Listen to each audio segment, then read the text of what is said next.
মহান স্বাধীনতা দিবস পালন করেছে greater Sylhet association in Spain. Spain থেকে সাইফুল আমিন জানান, ২৭ মার্চ মঙ্গলবার মাদ্রিদের মাতৃভূমি রেস্টুরেন্টে greater Sylhet association in Spain মহান স্বাধীনতা দিবস উপলক্ষে আয়োজন করে এক আলোচনা সভা।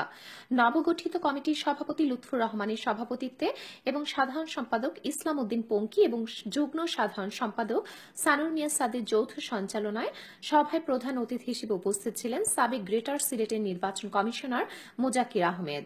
পবিত্র কোরআন তেলাওয়াতের মধ্য দিয়ে সভাটি শুরু হয়।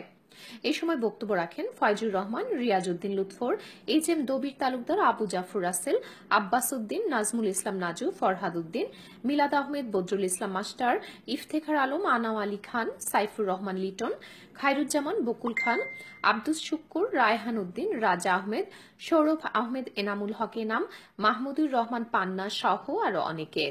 সভায় বক্তারা তাদের বক্তব্যে মহান স্বাধীনতার তাৎপর্য তুলে ধরেন এবং মুক্তিযুদ্ধের চেতনায় প্রিয় মাতৃভূমি বাংলাদেশের কল্যাণে কাজ করার অঙ্গীকার ব্যক্ত করেন।